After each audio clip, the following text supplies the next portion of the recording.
Hello, welcome to day 9 of learning embedded system for 30 days. Here we are going to learn about advanced sensor interfacing and data processing and serial monitoring. We're going to master these three topics. So topic 1 would be advanced sensor interfacing concepts. I will be going through what's a sensor and it interfacing.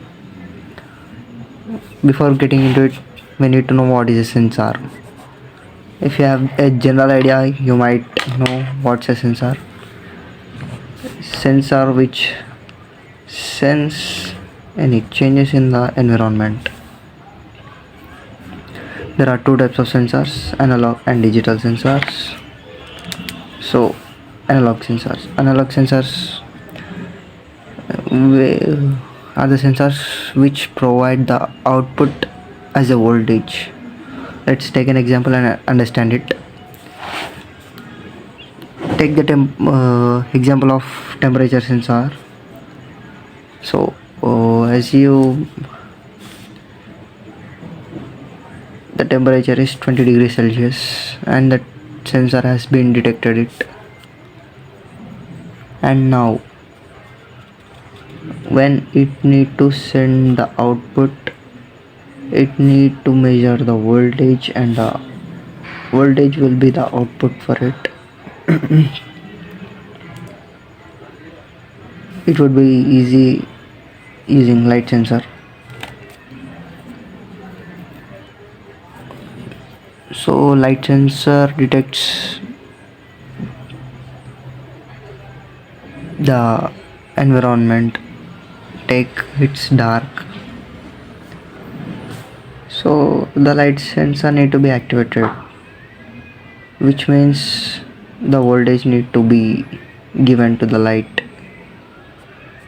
Here is the perfect example for analog sensor. And to build an embedded system, we use MCU, and MCU is connected with the help of these multiple sensors. As we were discussing about analog sensor, we need to first understand how does the microcontroller reads the signals. So here analog signals generally give the output in the voltage, which is an analog type, but the microcontroller does not accept the analog signals as the input. So we'll be using ADC, analog to digital converter, which converts the voltage values to the digital values. Say an example, take an Arduino, which would be working at an operating voltage of 0 to 5 volts. These are the analog voltages and these are converted voltages. When the voltage is 0 and the digital value would be 0, when it's 2.5, it would be 512, and 5 volts it's gonna be 1023. This is generally calculated using this formula. It gives the values in between. If we want to find the voltages in between it would be calculated upon the highest value. Highest would be always 1023, and it would be approximating and giving the voltage values. And here comes the digital sensors. Digital sensors which provide the output in binary values, that's 0 and 1, or high, we can say it as high or low. High indicates 1 and the low indicates 0,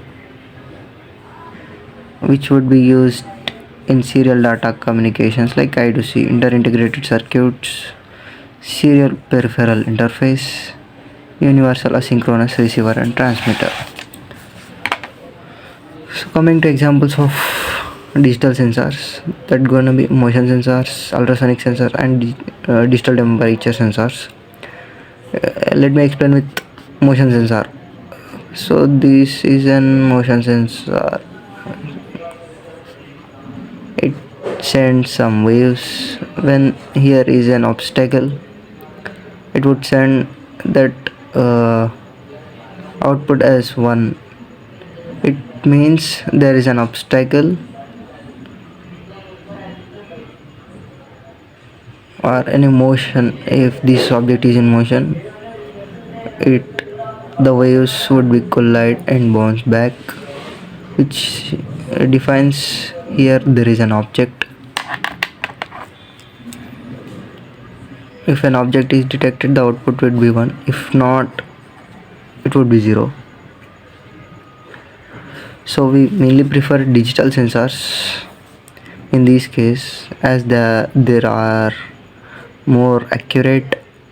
They does not provide any noise or less noise, and we can access them easily. And topic 2, signal noise. So when we transfer a signal, it comes with an add-on called noise. This is the unwanted disturbance in the output, which might be caused due to power supply fluctuations, wire disturbances, and electromagnetic field around the circuit. Any of these would affect the noise of the system. The constant flow of power supply is missing. It causes noise. As we design the circuit using wires, any disturbances in this causes noise. And electromagnetic. When a circuit is designed and electromagnetic field is present around it, it also affects the signals and produce noise. To avoid this, we will be using a technique called signal conditioning. So as we cannot depend totally on the raw data collected by sensors, it might be correct or there may be some flaws with the sensors.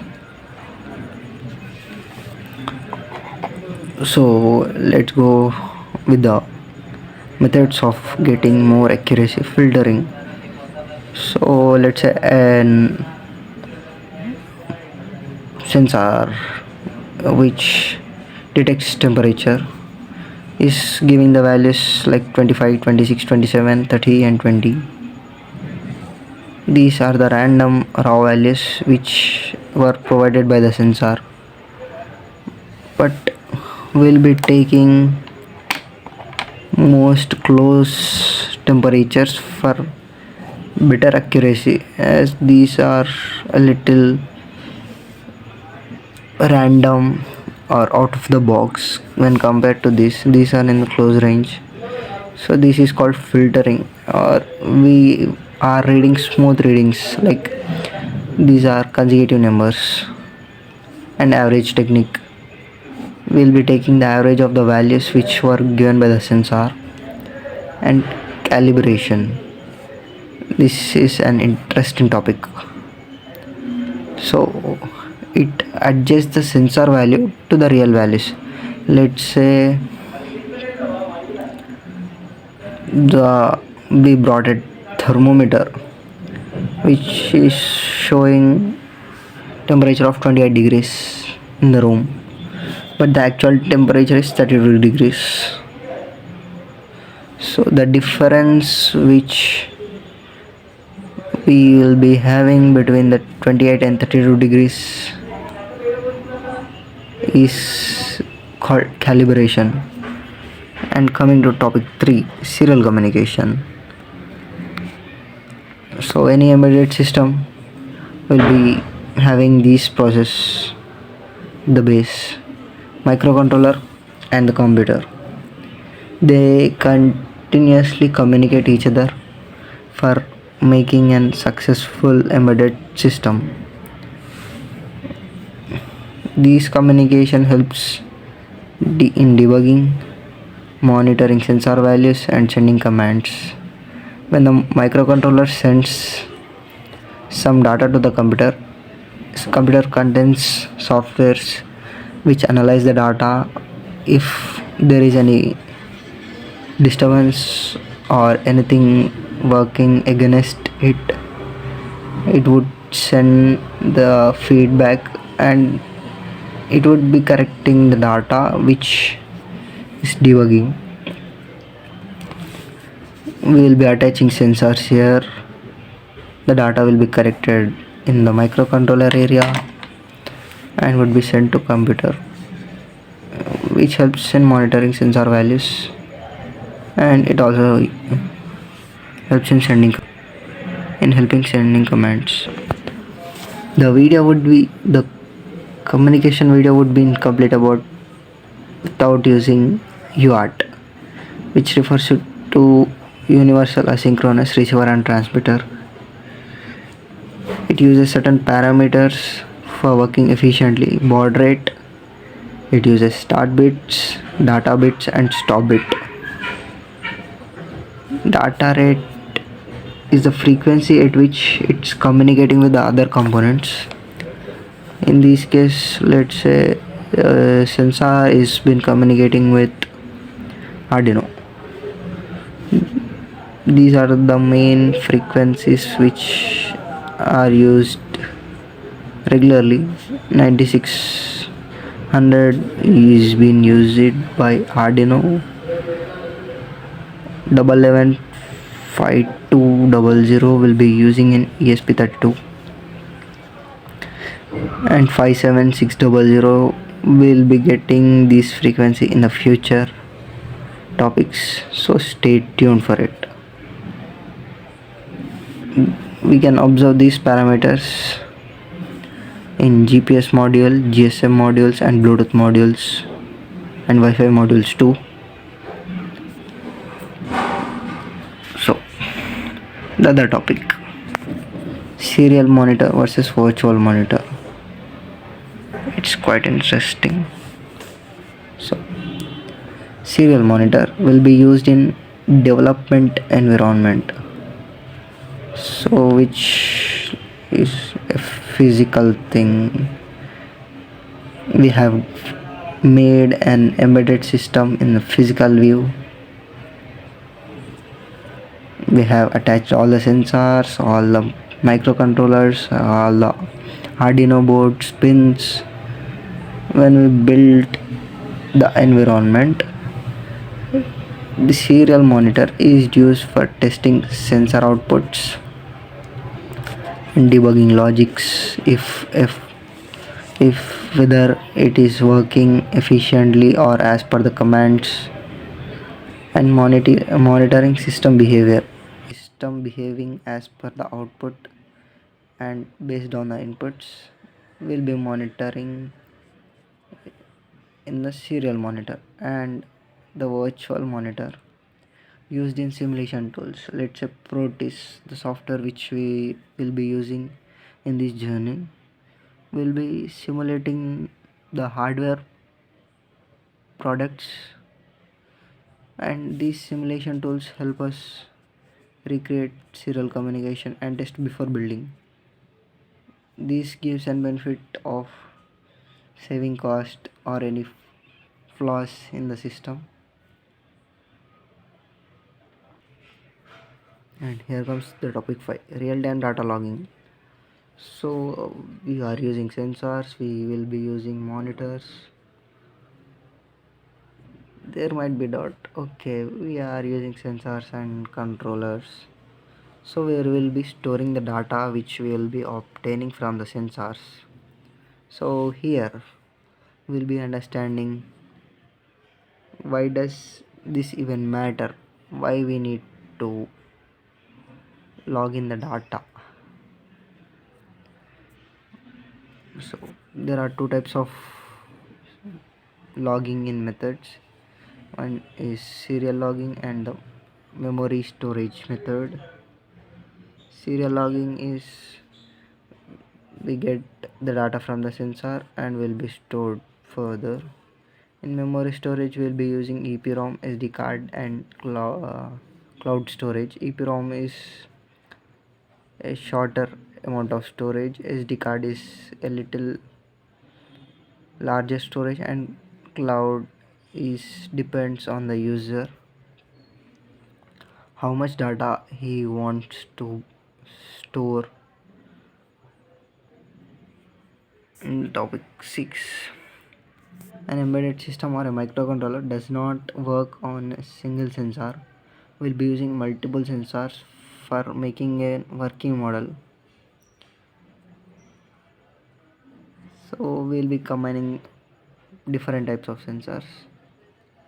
When we build an project on driver safety, we'll be using vibration sensor to detect any accidents. GPS module, if the accident occurs, we need to track the location. Gas sensor, if there is any leakage of petrol or any kind of gases through the vehicle. And temperature, if the vehicle is on fire. Using multiple sensors, we will be facing multiple challenges also. We'll be facing problems like synchronization, data filtering, timer delays, and power consumption. As different sensor works in different type, it would be difficult in synchronizing them with the microcontroller. Data filtering, different types of sensors will be generating different types of data. Say temperature sensor would be collecting temperature related data, pressure sensor would be how the pressure is, and humidity, there would be collecting different types of data. And time delays, each sensor work at different frequencies, which also will be facing in timing delays. Every sensor does not consume same amount of power. One needs higher power, which works on a heavy or large space, and which have a little function would be consuming smaller amounts of power. Optimizing these will make the embedded system work successfully. In topic 7, error handling and debugging. So these were the challenges we were facing earlier. Here we will be discussing how errors are handled and what are the strategies we need to implement. Designing an embedded system, is combination of hardware and software. So the problems also would be on hardware basis and the software basis. Looking into hardware problems, wrong reading, loose connections, and power constraints. In software, the program will be running multiple loops. If we give in hardware 13 pin and the code is written for 12 pin, it would be showing an error here. And the timing, we need to match the timing for execution as MCU performs the task line by line. If the delay is higher or lower, it might be affecting the output. And the debugging techniques, serial debugging, here after execution of certain part of the code, there will be a checkpoint registered, so that if any further errors would be occurring, it does not affect the previous one. Simulation debugging, when we work on the hardware directly, it might cause some problems, but if we design this in a software and run it, it would be very helpful to rectify any errors and help in many ways. Stepwise, say here we'll be using temperature sensor. This step would be completed completely, and here we might be using humidity sensor. These two will not be interlinked in the execution part. After the execution of every line, these data would be interconnected but not in the code while executing it. So this mini project we will be learning the code sufficiently from day 10. Will be more focused on Arduino coding and designing. So stay tuned for learning more info. And that's it for the video. Let's meet tomorrow with some interesting topic. Till then, keep learning.